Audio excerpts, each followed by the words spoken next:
bin Muhammad bin Abdul Hadi rahimahullahu taala, sebuah kitab yang berisi penjelasan serta penjabaran terkait kitab Salasatul Usul, buah karya Syekh Muhammad bin Abdul Wahhab At-Tamimi rahimahullahu taala. Malam ini kita akan memasuki pembahasan yang masih berkaitan tentang ma'rifatullah, mengenal Allah Subhanahu wa taala. Setelah sebelumnya kita membahas tentang apa saja yang berkaitan dengan pilar-pilar untuk mengokohkan kedua kaki kita untuk berdiri di atas mengenal Allah Subhanahu wa taala. Malam ini kita akan membahas bagian yang dibawakan oleh Syekh di sini, di mana beliau akan memaparkan tentang kewajiban pertama dan paling utama, yang mana kewajiban ini datangnya bersamaan dengan kewajiban kita mengimani Allah Tabaraka Ta'ala. Artinya begini, ketika seseorang menyatakan diri telah beriman kepada Allah, maka dia secara otomatis harus mendatangkan sisi yang lain. Hal ini ibaratkan ketika seseorang memutuskan untuk berpegang dengan satu tali, maka dia harus melepas tali yang lain. Tidak dapat dia menggabungkan kedua hal ini, menggabungkan antara berpegang dengan satu tali serta memegang dengan tangan yang lain, tali yang lain, tidak bisa. Dia mau tidak mau harus melepas tali yang kedua untuk berpegang seutuhnya dengan tali yang pertama. Dan kedua hal ini haruslah dihadirkan bersamaan. Apabila seseorang memutuskan untuk menghadirkan yang pertama tanpa yang kedua, maka bagian pertamanya tidak dikatakan sah di sisi Allah Subhanahu wa taala. Baik, Bapak dan Ibu yang dirahmati Allah, langsung saja kita masuk dan kita bacakan apa yang dibawakan oleh Syekh di sini. Dan sesuai dengan tema atau judul kajian, bahwasanya awal yang baik mengundang akhir yang baik. Ini kita tidak berbicara tentang husnul khatimah, su'ul khatimah, tidak. Kita akan membahas tentang hal yang berkaitan dengan keimanan, hal yang berkaitan dengan ma'rifatullah, mengenal Allah Subhanahu wa taala. Apa yang dimaksud awal yang baik akan mendatangkan akhir yang baik atau mengundang akhir yang baik, maka kita akan membaca penjelasan dari Syekh Abdul Hadi rahimahullahu taala di sini. Dan ini diambilkan dari judul kajian ini diambilkan dari perkataan beliau atau pernyataan Syekh Abdul Hadi rahimahullahu taala. Baik, langsung kita bacakan. Fa in qila ma awwalu ma faradallahu alaik. Apabila engkau ditanya apa kewajiban yang pertama kali diwajibkan oleh Allah atas dirimu, maka untuk menjawab pertanyaan ini beliau membimbing dan mengarahkan setiap pembaca. Beliau menyebutkan faqul, jawablah, al-kufru bit-taghuti wal imanu billah, yaitu kufur terhadap tagut dan beriman kepada Allah. Jadi ini tadi yang kami sebutkan di awal, bahwasanya ketika seseorang memutuskan untuk beriman kepada Allah, maka dia harus mendatangkan sisi yang lain. Sisi yang lain ini yaitu tidak beriman dan menjauhi tagut ini. Karena ini datangnya satu kesatuan, satu paket, satu bundel. Seseorang menyatakan diri beriman kepada Allah, memutuskan untuk memurnikan ibadah kepada Allah, maka dia meninggalkan ibadah-ibadah kepada selain Allah.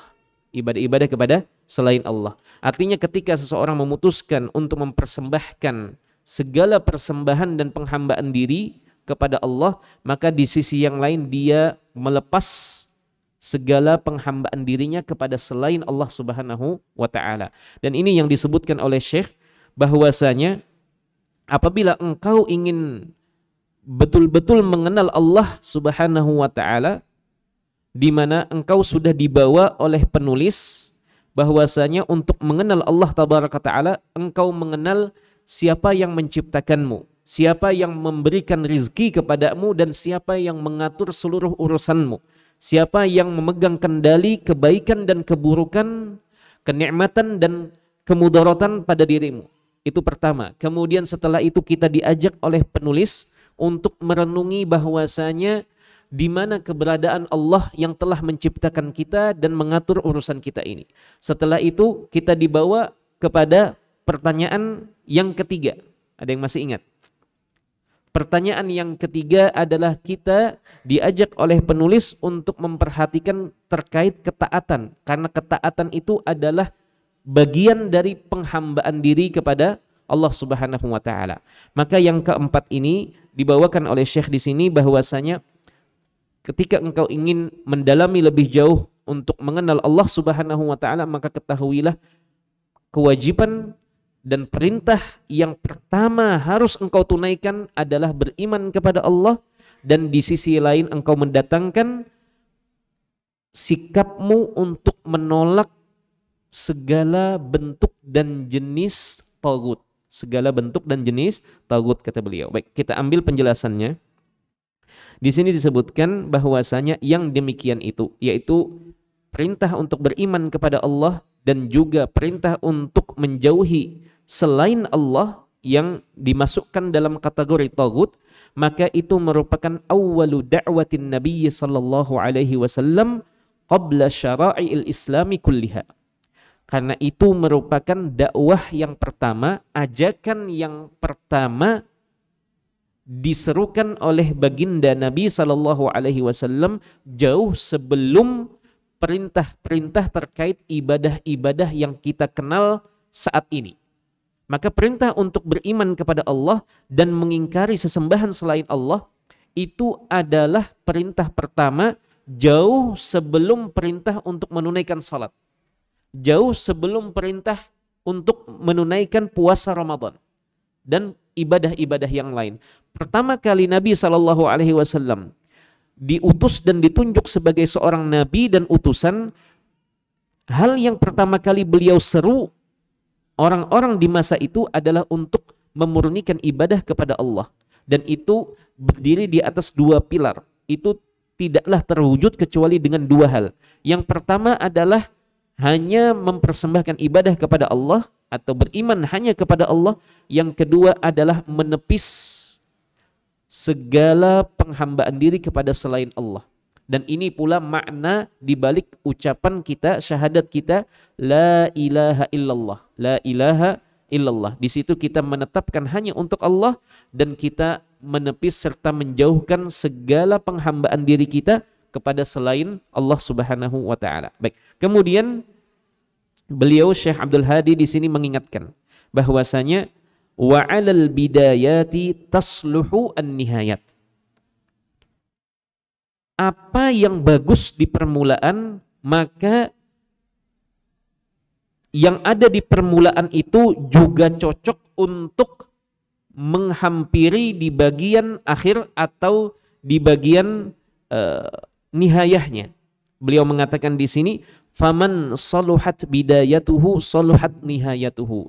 Siapa saja yang memperhatikan bagian awal keislamannya, yaitu dengan kalimat tauhid ini, dengan persaksian tauhid ini, maka persaksian tauhid ini juga harus diperhatikan di bagian akhir hidup seseorang, di bagian akhir hidup seseorang. Makanya ada perkataan yang sangat terkenal dari Imam Malik bin Anas rahimahullahu taala. Beliau pernah mengeluarkan statement yang kemudian dijadikan kaidah penting oleh generasi-generasi setelahnya. Beliau mengatakan begini, la yasluhu hadhil ummatu illa bima saluha bihi awwaluha, kata beliau.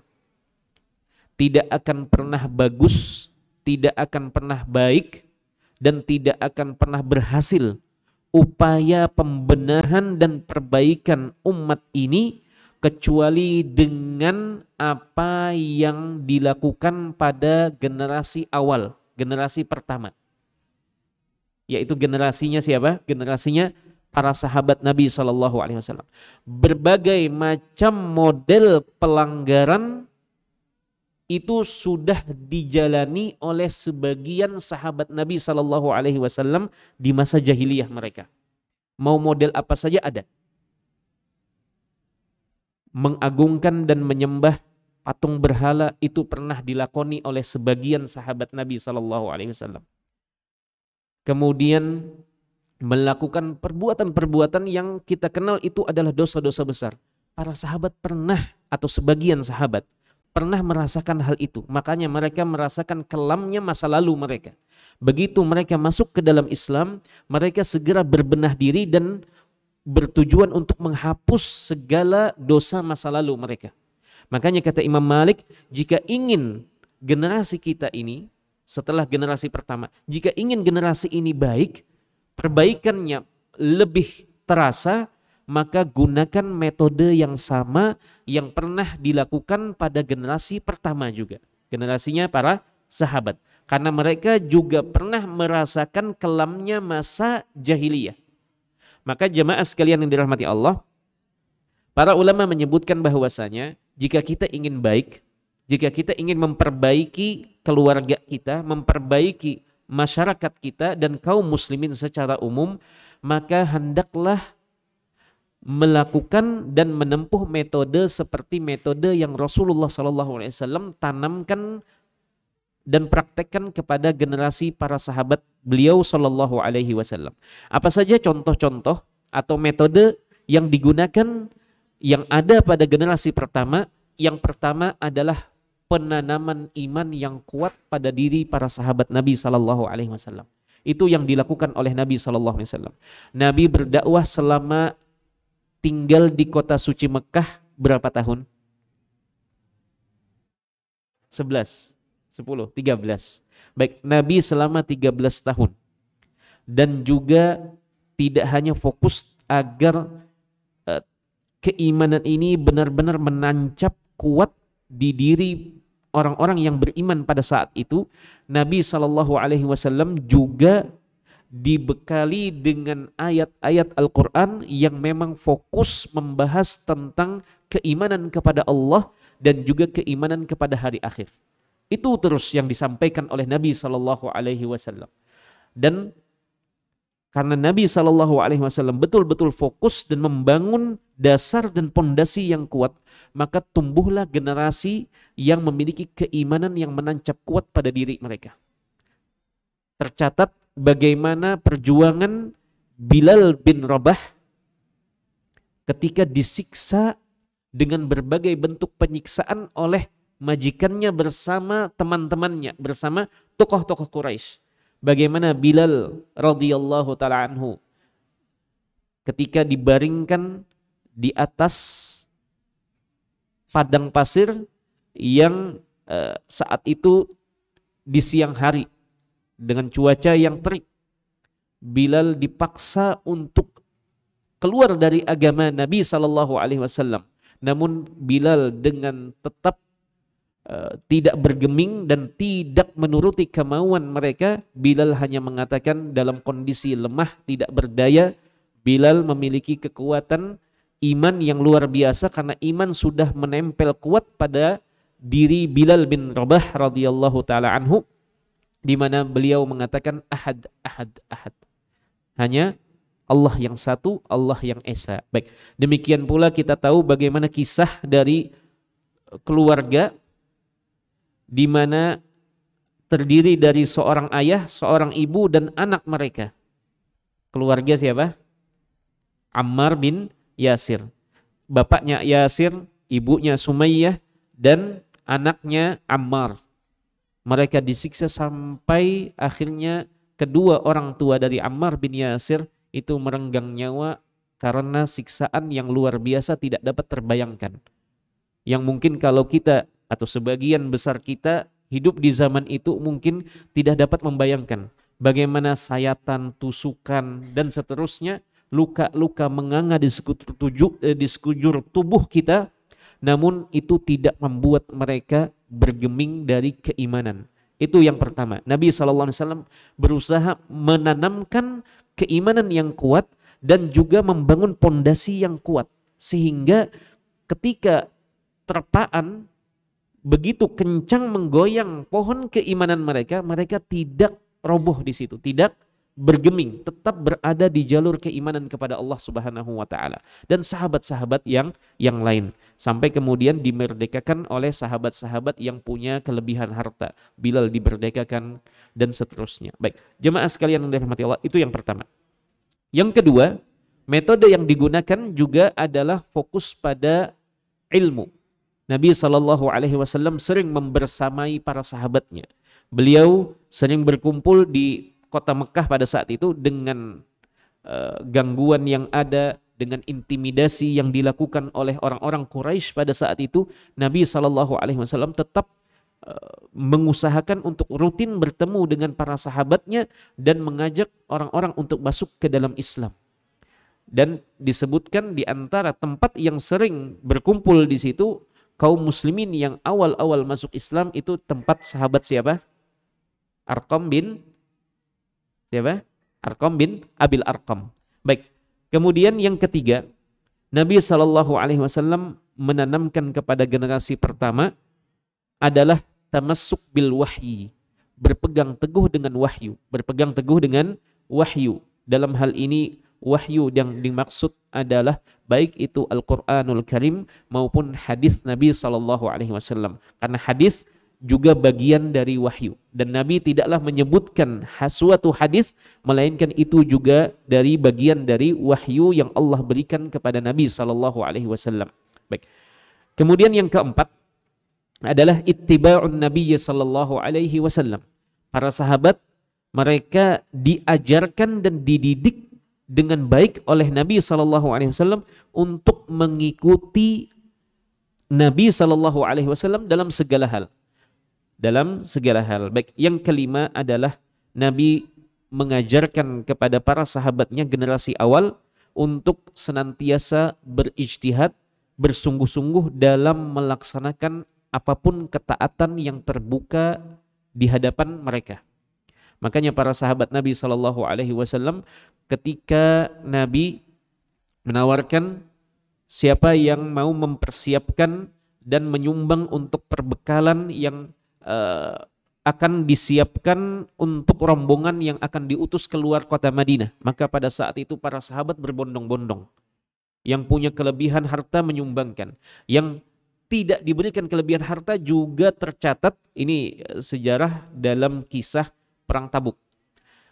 Ada sahabat yang tidak memiliki apa-apa, ketika dia pulang ke rumah dia hanya memiliki sekantong kecil atau segenggam biji-bijian kurma, buah kurma, dan itu yang diberikan kepada Nabi SAW untuk perbekalan rombongan yang akan diutus ke daerah Tabuk sana.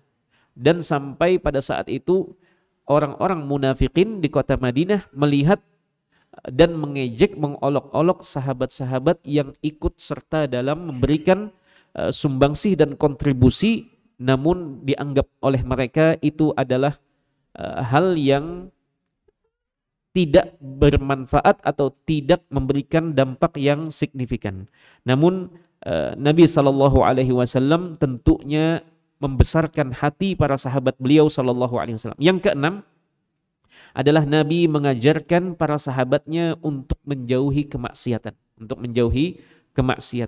Baik, ini adalah langkah-langkah yang jika seseorang ingin memperbaiki dirinya, membenahi dirinya, dan juga membenahi keluarganya dan masyarakat di sekitarnya, maka ini yang perlu diperhatikan, yaitu bagaimana iman itu menancap kuat di hati diri atau di hati kita dan hati keluarga kita. Baik, jemaah sekalian yang dirahmati Allah, inilah yang dimaksud oleh Syekh bahwasanya dua hal ini merupakan dua hal yang saling tertaut satu dengan yang lainnya, tidak dapat dipisahkan. Ketika kita putuskan untuk beriman kepada Allah, maka itu artinya kita juga harus memutus segala hubungan dengan selain Allah Tabaraka Ta'ala. Ketika kita memutuskan untuk menyerahkan penghambaan diri kepada Allah, maka itu artinya kita menutup segala penghambaan diri kepada selain Allah Subhanahu wa Ta'ala. Karena itu yang diminta.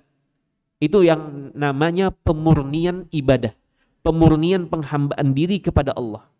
Itu yang dinamakan pemurnian, penghambaan diri kepada Allah. Baik, kemudian di sini Syekh Abdul Hadi menyebutkan dalam Sahih Bukhari, kata beliau, Nabi SAW pernah bersabda. Ini beliau membawakan dalil terkait apa yang beliau sampaikan tadi. Namun di sini disebutkan oleh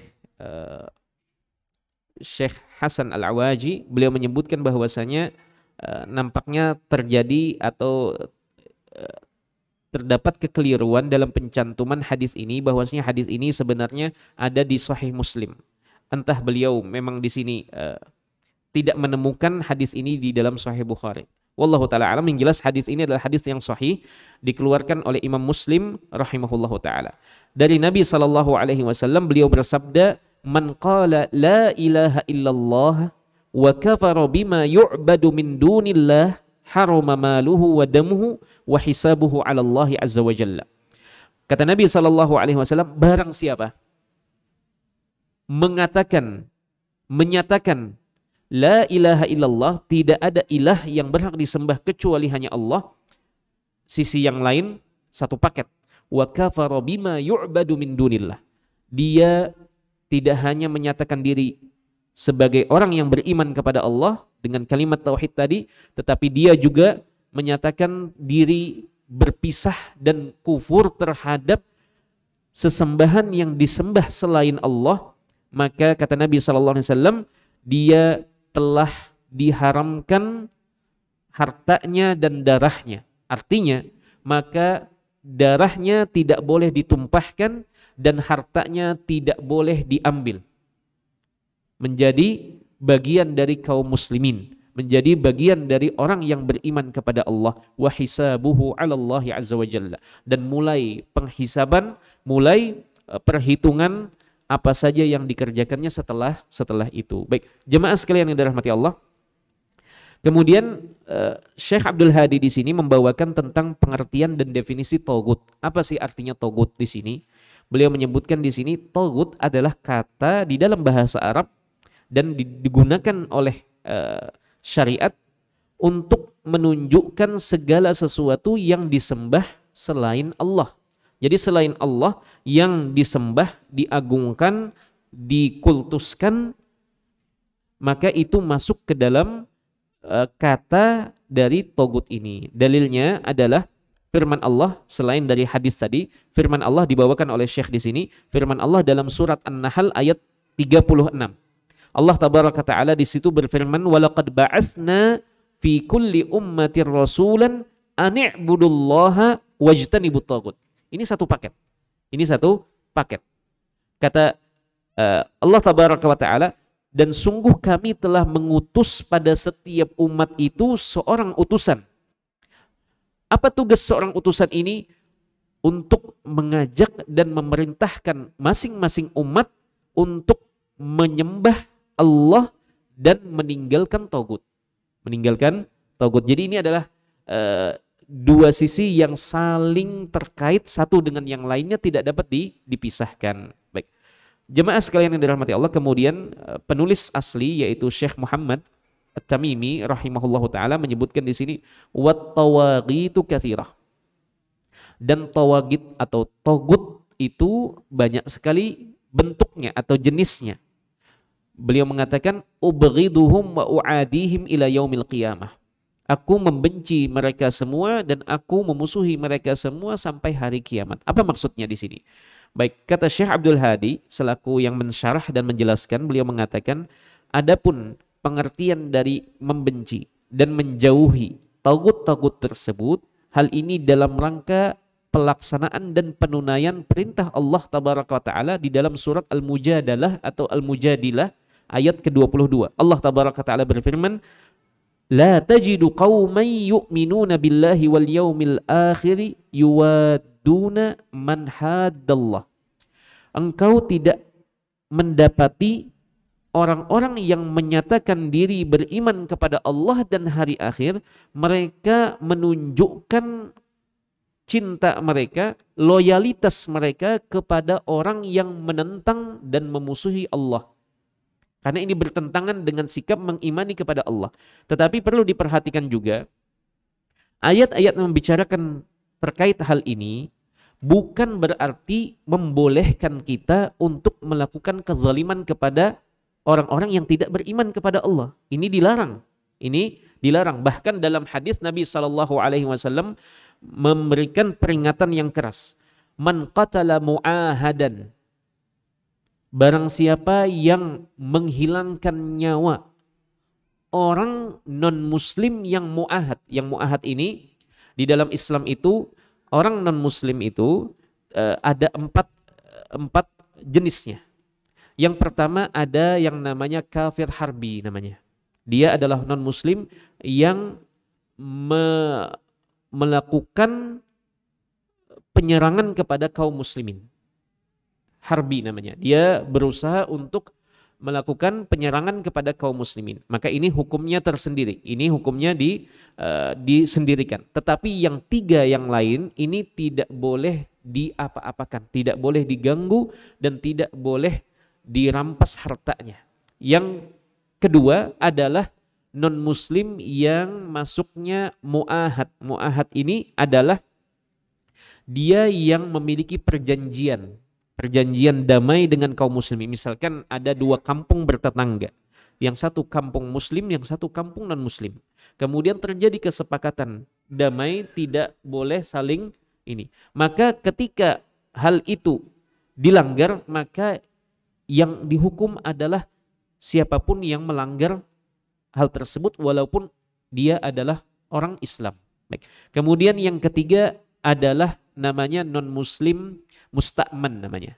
Musta'man itu adalah orang yang minta perlindungan. Orang yang minta perlindungan, dia misalkan non-muslim pergi ke daerah kaum muslimin minta perlindungan karena dia sedang mungkin khawatir nyawanya terancam di luar, maka dia minta perlindungan kepada kaum muslimin, maka dia juga tidak boleh diapa-apakan. Dia tidak boleh diganggu. Kemudian yang keempat adalah non-muslim zimmi namanya.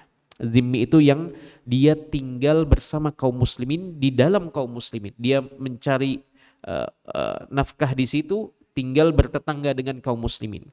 Maka yang ini juga sama, tidak boleh diapa-apakan. Tidak boleh diapa-apakan. Artinya di situ semuanya memiliki ikatan dan perjanjian. Yang boleh diperangi itu adalah yang memerangi kaum muslimin. Yang disebutkan sebagai non-muslim harbi namanya. Yang memerangi kaum muslimin, maka ini yang diperangi. Adapun yang tiga ini, baik itu yang dia meminta perlindungan, kemudian untuk sementara waktu tinggal dan masuk ke daerah kaum muslimin, maka ini tidak boleh diapa-apakan. Kemudian yang kedua adalah yang tinggal sementara, seperti pedagang yang masuk berjualan di pasar kaum muslimin, maka tidak boleh diganggu. Kemudian yang ketiga adalah yang memang tinggal menetap berdomisili di daerah kaum muslimin, maka ini juga tidak boleh. Maka terdapat keterangan dari Nabi SAW, barang siapa yang menghilangkan nyawa orang non muslim yang mu'ahad, yang terikat perjanjian dengan kaum muslimin, dijamin keselamatannya oleh pemimpin kaum muslimin atau penguasa, maka lam yarah raihatal jannah, maka muslim yang melakukan pelanggaran ini, maka dia tidak akan mencium bau surga. Tidak akan mencium bau surga. Maka dilarang di dalam Islam. Dan ini diantara manhaj ahli sunnah wal jamaah. Tidak diperbolehkan untuk menghilangkan nyawa orang-orang non-muslim yang tinggal bersama kita di tempat kita. Tidak boleh sama sekali. Apalagi menghilangkan nyawa kaum muslimin, saudara-saudara kita. Dan ini merupakan manhaj ahli sunnah wal jamaah. Dan ini berbeda dengan manhaj khawarij, kaum yang mereka melakukan pembunuhan, pengeboman terhadap kaum muslimin. Dan ini tentunya berbeda. Adapun ahli sunnah wal jamaah dari masa ke masa mereka memperhatikan perintah-perintah Allah dan perintah-perintah Nabi SAW dalam memperhatikan hal ini. Ada hak-hak yang harus dijaga. Baik, jemaah sekalian yang dirahmati Allah, maka ayat-ayat seperti ini mengajarkan kita kalau untuk urusan loyalitas, maka loyalitas kita tidak diberikan kecuali kepada siapa? Kepada kaum muslimin. Cinta kita tidak diberikan kepada siapapun kecuali orang-orang yang beriman. Karena ini menjalankan perintah Allah. Tetapi bukan dipahami ayat ini setengah saja. Pahami juga hadis-hadis yang lain, ayat-ayat yang lain yang memperhatikan di situ tentang larangan untuk melakukan tindakan kezaliman kepada selain muslim di situ. Dan dengan memahami keseluruhan maka dapat dipahami bahwasanya yang berkaitan dengan hati maka kita memberikan sepenuhnya kepada loyalitas ini, wala ini kepada kaum muslimin saja, kepada orang-orang yang beriman saja. Adapun masalah tentang interaksi sosial maka ini tidak dilarang. Makanya Nabi SAW berinteraksi sosial. Beliau melakukan jual beli dengan orang-orang Yahudi di kota Madinah. Bahkan tercatat Nabi SAW menggadaikan baju perangnya kepada seorang lelaki Yahudi untuk mengambil bahan makanan dari orang tersebut, dan sebagai jaminan beliau gadaikan baju perang tersebut. Dan sampai Nabi wafat, baju perang beliau masih dalam kondisi tergadaikan di orang Yahudi tersebut. Nah, ini menunjukkan bahwasanya syariat Islam itu adalah syariat yang sempurna. Baik, jemaah sekalian yang dirahmati Allah. Kemudian ayat yang lain yang dibawakan oleh Syekh di sini, beliau di situ membawakan qad kanat lakum uswatun hasanatun fi Ibrahim walladzina ma'ahu idz qalu liqaumihim inna bura'a'u minkum. Telah ada pada diri Nabi Ibrahim dan orang-orang yang bersama beliau uswatun hasanah, suri tauladan yang baik, contoh yang baik. Idz qalu liqaumihim, ketika Nabi Ibrahim bersama orang-orang yang beriman dengan beliau, mereka berkata kepada seluruh kaum mereka, inna bura'a'u minkum, kami berlepas diri dari kalian. Kami berlepas diri dari kalian. Kami memisahkan diri dari kalian dalam hal keimanan. Kita berpisah, kita berbeda keimanan kepada Allah Tabaraka Ta'ala ketika mereka memutuskan untuk tidak beriman kepada ajakan dan dakwahnya Nabi Ibrahim alaihissalam. Dan di sini disebutkan oleh Allah Tabaraka Ta'ala bahwasanya Nabi Ibrahim mengatakan kepada kaumnya yang tidak beriman, sesungguhnya kami berlepas diri dari kalian dan berlepas diri juga dari apa wa mimma ta'buduna min dunillah, dan dari Tuhan-Tuhan yang kalian sembah. Kami berlepas diri. Apakah dalam hal ini Nabi Ibrahim alaihissalam melakukan tindakan anarki? Tidak. Yang dimaksud di sini adalah menyatakan prinsip dalam keimanan bahwasanya ketika mereka tidak mau beriman maka kita berpisah dalam hal keimanan dengan mereka. Baik, kafarna bikum wa bada bainana wa bainakumul adawatu wal baghdha'u abadan hatta tu'minu billahi wahdah. Dan kami telah ingkar kepada kalian dan telah terdapat jarak pemisah dan kebencian kepada kalian antara diri kami dengan kalian, itu terjadi selamanya sampai kalian beriman kepada Allah satu-satunya. Baik, ini dalam surat Al-Mumtahanah ayat yang keempat. Kemudian Syekh Abdul Hadi di sini membawakan hadis yang lain, memperkuatnya dengan hadis yang lain. Nabi SAW di situ bersabda, "Asyirku akhfa fi ummati min dabibin namli 'ala as-safa fil lailati dhalma." Kata Nabi SAW, kesyirikan itu sangat sulit terdeteksi pada tubuh umatku, lebih sulit dideteksi, dipantau daripada langkah kaki semut di atas batu yang permukaannya itu lapang dalam kondisi malam yang gelap gulita. Jadi ada semut hitam berjalan di atas bebatuan di malam hari, kita kira-kira kita dengan mata telanjang dapat melihat langkah kaki semut atau tidak? Akan sangat sulit sekali, iya atau tidak? Sangat sulit sekali kita melihat, memperhatikan semut berjalan ke kanan, ke kiri, ke atas. Kita akan sulit tanpa adanya penerangan. Ini gambaran bahwasanya seseorang tanpa ada penerangan, gelap gulita, kemudian semut sedang berjalan di atas batu, tentunya seseorang akan kesulitan untuk melihat dengan mata telanjang. Dengan mata telanjang. Maka Nabi SAW menyebutkan kesyirikan yang merasuk jiwa seseorang ketika beramal atau ketika berbuat sesuatu itu lebih sulit dideteksi daripada derap langkah semut di atas bebatuan pada malam yang gelap gulita. Kemudian setelah itu Nabi SAW menyebutkan wa adnahu an tuhibba ala syai'in minal jur, dan tingkatan paling rendah dari kesyirikan yang dikategorikan sebagai sulit dideteksi adalah engkau mencintai sesuatu, engkau mencintai seseorang, atau engkau menyukai suatu perbuatan lantaran di situ engkau memiliki kecondongan, kepentingan, padahal itu adalah kezaliman. Padahal itu adalah kezaliman. Dan sebaliknya, engkau membenci, tidak menyukai sesuatu, atau tidak menyukai seseorang, atau tidak menyukai suatu perbuatan, lantaran di situ berseberangan dengan kepentingan dirimu dan ambisi dirimu, padahal itu adalah kebenaran. Apa contohnya? Baik, contohnya di sini seperti misalkan seseorang yang membenci pembagian harta warisan yang telah diatur sedemikian sempurna di dalam syariat Islam berdasarkan perintah Allah tabaraka taala, lidzakari mislu hazzil unsayain. Kalau jatah anak laki itu dia lebih banyak daripada jatah anak perempuan.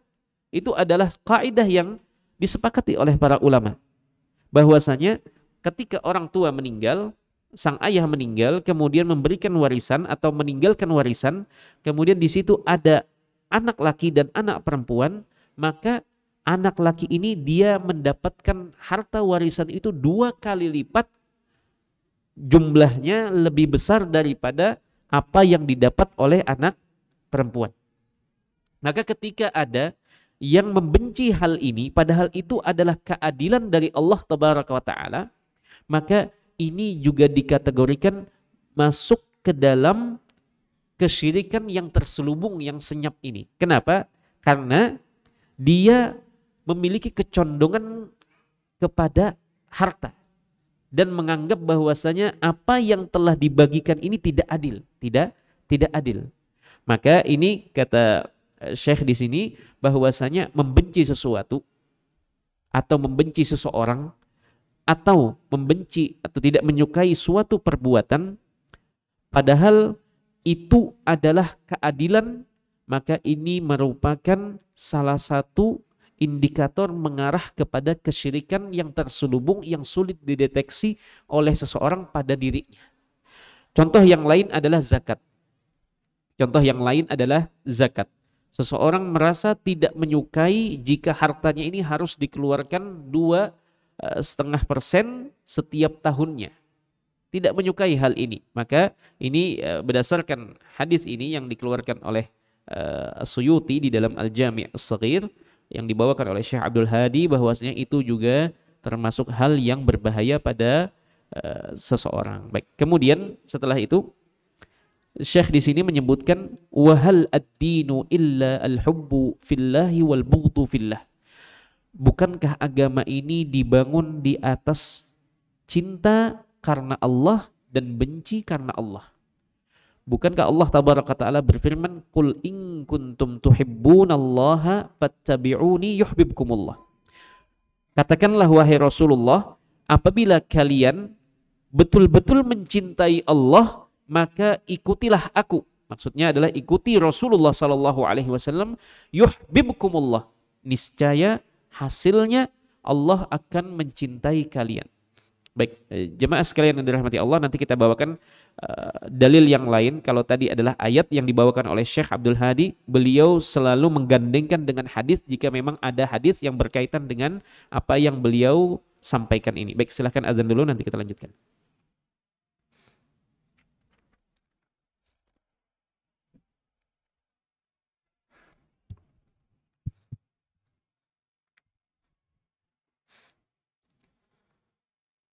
Allahu Akbar, Allahu Akbar, Allahu Akbar, Allahu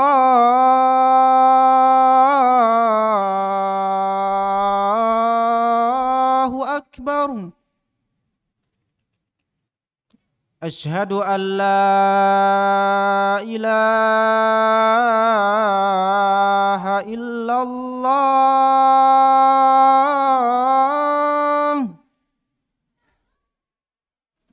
أشهد أن لا إله إلا الله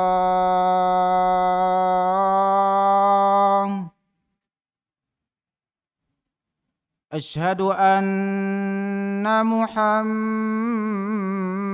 رسول الله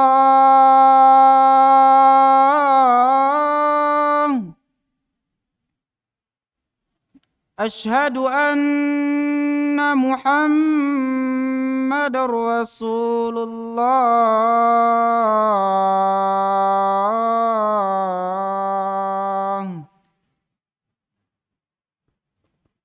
حي على الصلاة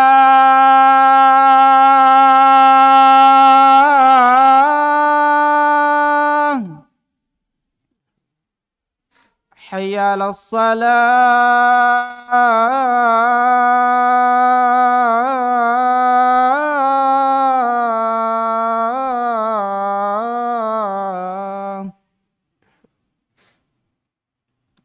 حي على الفلاح حي على الفلاح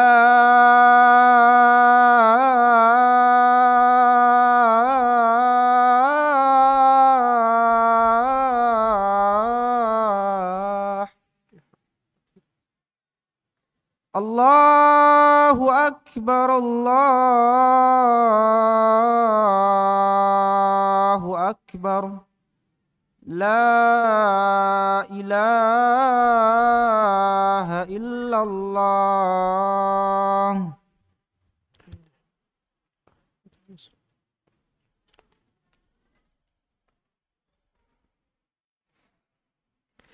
Baik, jemaah sekalian yang dirahmati Allah, kita lanjutkan pembahasan sambil menunggu tibanya waktu sholat. Baik. Kemudian setelah itu Syekh Abdul Hadi rahimahullahu taala membawakan sebuah hadis untuk menguatkan bahwasanya agama ini dibangun di atas pondasi cinta karena Allah dan benci karena Allah.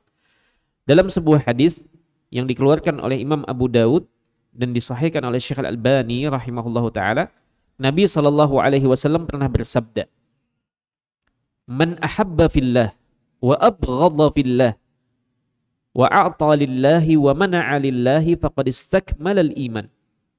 Barang siapa mencintai karena Allah, membenci karena Allah, memberi karena Allah, dan tidak memberi karena Allah, maka dia telah menyempurnakan keimanannya.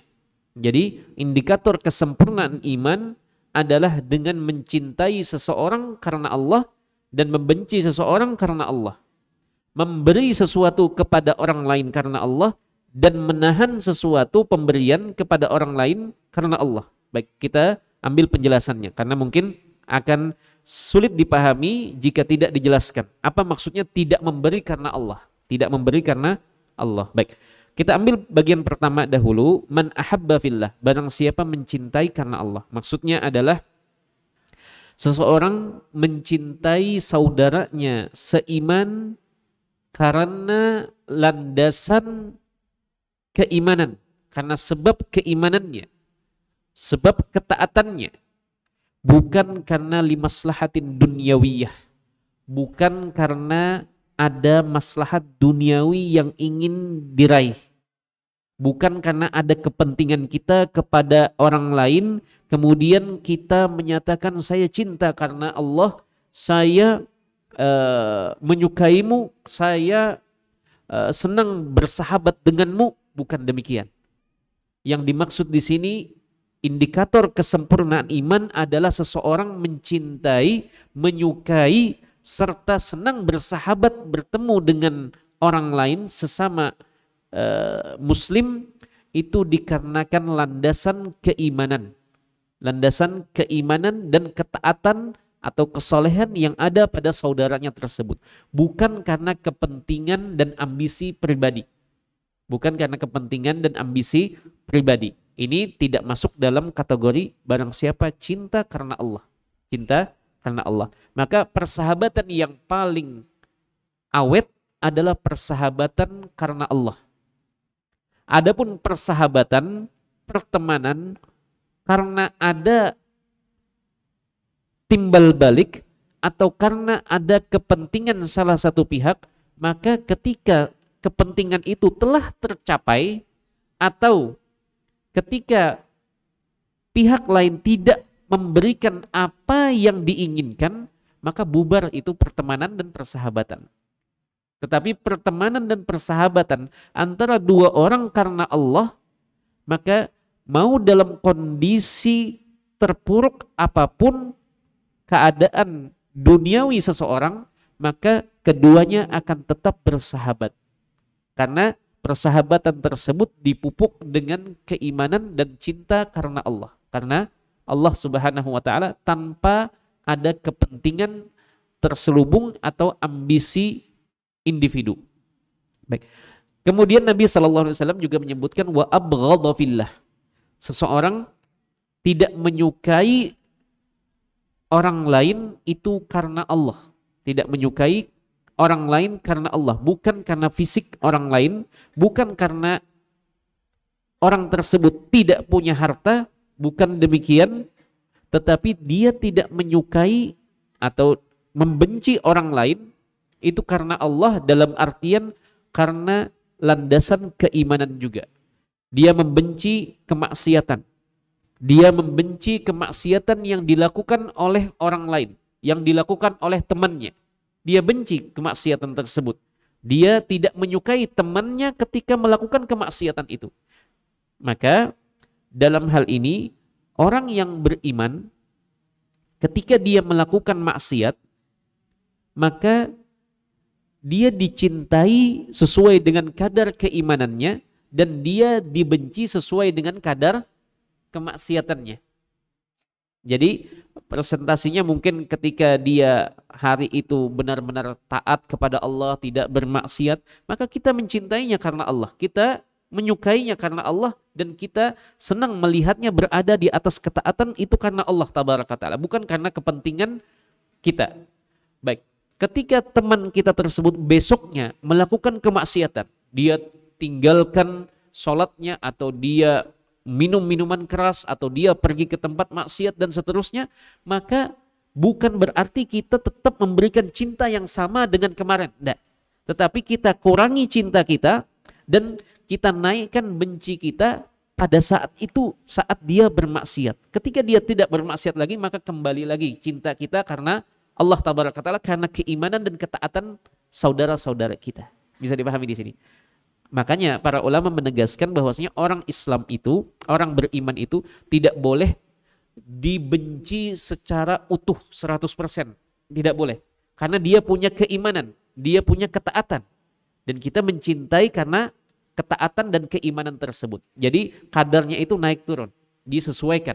Nah, adapun yang diberikan kebencian, kita barok namanya itu, kita berlepas diri, itu adalah orang yang tidak beriman kepada Allah sama sekali. Orang yang tidak beriman kepada Allah sama sekali. Tetapi sekali lagi, sebagaimana contoh yang dicontohkan oleh sejumlah sahabat yang mereka mendapati bagaimana ketika mereka menyatakan diri menjadi orang yang beriman kepada Nabi SAW, sementara ibunya memilih untuk tidak beriman kepada Allah Tabaraka Ta'ala, tetap berada di agama nenek moyangnya, maka bukan berarti si anak melepas kebaktiannya dan perbuatan baiknya kepada ibunya. Contohnya adalah siapa? Siapa kira-kira? Sahabat Abu Hurairah. Jadi Abu Hurairah ini radhiyallahu taala anhu itu mendapatkan cobaan yang cukup berat. Tantangan itu, rintangannya itu cukup berat di awal-awal beliau memutuskan untuk masuk ke dalam Islam. Ketika beliau masuk ke dalam Islam, ibu beliau justru menentang. Makanya Abu Hurairah minta kepada Nabi SAW, ya Rasulullah, doakan juga untuk ibuku. Dan Abu Hurairah tetap berbakti melayani ibunya dan menghormati ibunya, memuliakan ibunya. Yang dimaksud di sini yang berkaitan dengan cinta dan benci ini yang berkaitan dengan hati kita. Maka di sini benci kepada orang lain itu karena kemaksiatannya dan karena kekufurannya kepada Allah Tabaraka Ta'ala. Ketika dia telah beriman kepada Allah, ketika dia telah kembali ke jalur ketaatan kepada Allah, maka kita memberikan cinta tersebut, loyalitas tersebut kepada saudara kita. Baik, kita lanjutkan kepada kalimat yang berikutnya. Nabi mengatakan wa a'ta lillah, dan memberi sesuatu kepada orang lain karena Allah. Maksudnya adalah karena mengharapkan keridhaan dan pahala dari Allah. Jadi kita memberi sesuatu kepada orang lain bukan dengan tujuan terselubung agar nanti dibalas oleh orang lain, agar nanti orang ini memberikan pemberian yang semisal atau lebih baik lagi. Bukan demikian. Kita memberi sesuatu kepada orang lain, entah itu hadiah atau itu sedekah, itu memang tujuannya karena Allah. Ini yang dikatakan indikator kesempurnaan iman seseorang. Ketika dia sampai atau berhasil sampai kepada titik ketika dia ngasih orang lain, dia tidak memikirkan feedbacknya. Dia tidak memikirkan kira-kira nanti dia membalas dengan apa ya. Bukan demikian. Dia ngasih ya sudah, dia lupakan. Nah ini sampai ke titik kesempurnaan keimanan. Sampai pada titik kesempurnaan keimanan. Baik. Dan ini yang mungkin butuh perjuangan dari kita semua. Butuh perjuangan dari kita semua. Ketika memberi orang lain, kemudian yang paling beratnya itu misalkan orang yang dikasih ini tidak mengucapkan terima kasih. Jangankan mengharapkan pemberian balik, kalau tidak diucapkan terima kasih saja, kira-kira ada sesuatu nggak di hati kita? Misalkan kita ngasih nih, berhujan misalkan, kita belikan sesuatu, kita kasih teman kita, tetangga kita, kemudian diterima, sudah langsung tutup pintu. Kira-kira ada sesuatu muncul nggak di hati kita? Mungkin ada ya. Nah, wajar mungkin manusiawi. Tapi inilah perjuangan seseorang untuk mencapai derajat kesempurnaan iman itu. Ketika sudah dia tidak pedulikan, yang penting sudah sampai pemberian ini, sedekah ini sudah sampai, mau diberikan balasan hadiah yang sama, atau mau diucapkan terima kasih atau tidak, dia tidak peduli. Nah ini yang merupakan indikator kesempurnaan iman. Dan ini yang tidak semua orang beriman mencapainya. Tapi butuh perjuangan. Baik, jemaah sekalian yang dirahmati Allah. Tetapi perlu diperhatikan juga di sini, ini dari sisi orang yang memberi. Dari sisi orang yang memberi, dia tidak mengharapkan balasan dan terima kasih. Tidak perlu. Tetapi Islam juga mengajarkan orang atau pihak yang dikasih. Pihak yang dikasih hadiah, dikasih pemberian, diajarkan adabnya. Apa adabnya? Sebagaimana hadis Nabi SAW, man sana'a ilaikum ma'rufan fakafi'uh, kata Nabi. Barang siapa diberi suatu kebaikan, pemberian oleh orang lain, baik itu pemberian berupa materi, barang, benda, makanan, atau pemberian atau kebaikan bersifat misalkan jasa, ditolong, misalkan kita kesulitan mengangkat barang ke kendaraan kita, ada yang membantu, maka kata Nabi SAW, barang siapa diberi kebaikan, baik itu materi dan non materi oleh orang lain, fakafi'uh, maka usahakan untuk membalasnya, membalas kebaikan itu dengan yang semisal atau yang lebih baik lagi. Kalau tidak bisa, maka kata Nabi SAW, maka doakan orang yang telah membantu atau memberikan sesuatu kepada kita. Ini adalah indahnya ajaran Nabi SAW. Beliau mengingatkan dua sisi. Orang yang memberi, berilah tanpa pamrih. Orang yang diberi, pandai-pandailah berterima kasih. Bisa dipahami. Jadi jangan dipukul rata bahwasanya ini pembicaraannya hanya satu sisi, tetapi dibicarakan dari dua sisi. Dari sisi orang yang memberi, maka tentunya semakin dia tidak mengharapkan pamrih, tidak mengharapkan sesuatu dari pemberiannya, maka itu akan semakin mengarahkannya untuk sampai ke titik kesempurnaan iman. Adapun orang yang diberi, semakin dia tidak tahu berterima kasih, maka semakin turun pula indikator keimanannya. Makanya dalam sebuah hadis, man lam yashkurin nas la yashkurullah. Orang yang tidak pandai berterima kasih, menghargai pemberian orang lain, itu dikatakan tidak pandai bersyukur kepada Allah Subhanahu wa taala. Bisa dipahami di sini. Jadi jangan menganggap kalau kita diberi terus, tidak perlu diucapkan terima kasih. Bukankah Nabi mengajarkan untuk memberi tanpa pamrih? Iya, itu bagi orang yang memberi. Bagi orang yang diberi, maka paling tidak ucapkan doa atau panjatkan doa. Dan Nabi SAW mengajarkan ketika kita diberi kebaikan, baik itu materi non materi oleh orang lain, maka paling tidak ucapan yang paling mendekati kesetaraan dalam membalas. Kalau kita tidak bisa membalas langsung, maka ucapkan apa? Kita diajarkan jazakumullahu khairan. Jazakumullahu khairan. Baik. Kemudian di sini ini kalau memberi jelas mungkin ya, memberi karena mengharapkan keridhaan dari Allah dan pahala darinya. Baik, yang mungkin agak sulit dipahami adalah wa mana'alillah, dan tidak memberi juga karena Allah. Apa maksudnya kira-kira? Kita tidak ngasih sedekah, tidak memberi kepada orang lain hadiah, atau tidak menolong orang lain itu karena Allah. Apa kira-kira penerapannya? Baik, Masya Allah. Baik, maksudnya di sini tentunya banyak sekali modelnya atau bentuknya. Di sini para ulama menyebutkan bahwasanya kita menahan pemberian baik materi non materi itu dalam kondisi, maksudnya dalam kondisi apabila pemberian kita ini justru semakin memudahkan orang yang kita beri ini untuk bermaksiat kepada Allah, untuk bermaksiat kepada Allah. Maka saat itu kita tidak mau mengasih, bukan karena pelit, bukan karena bakhil, tetapi karena memang kita menghindarkan diri dari tolong-menolong dalam keburukan dan kemaksiatan. Dan juga kita tidak ingin saudara kita ini semakin bergelimang dalam kemaksiatan, maka tidak kita kasih. Dan ini juga berlaku dalam rumah tangga, anak dan istri kita. Seorang suami ketika melihat kalau seandainya anaknya dikasih uang saku sekian, anaknya justru nanti membeli mungkin makanan atau minuman yang mungkin hal-hal yang mendatangkan mudarat, mendatangkan kemaksiatan, maka jangan dikasih atau dikurangi seminim-minimnya. Bukan karena pelit, tetapi karena menghindarkan anak kita dari melakukan kemaksiatan kepada Allah Tabaraka wa Ta'ala. Misalkan begini, ini mohon maaf, misalkan kalau di luaran, misalkan biasanya kalau malam Ahad, kalau kita biasanya menyebut malam Ahad atau malam Minggu lah, malam Minggu biasanya anak kita yang sudah mulai beranjak dewasa, mulai remaja, mulai tumbuh besar ini minta uang.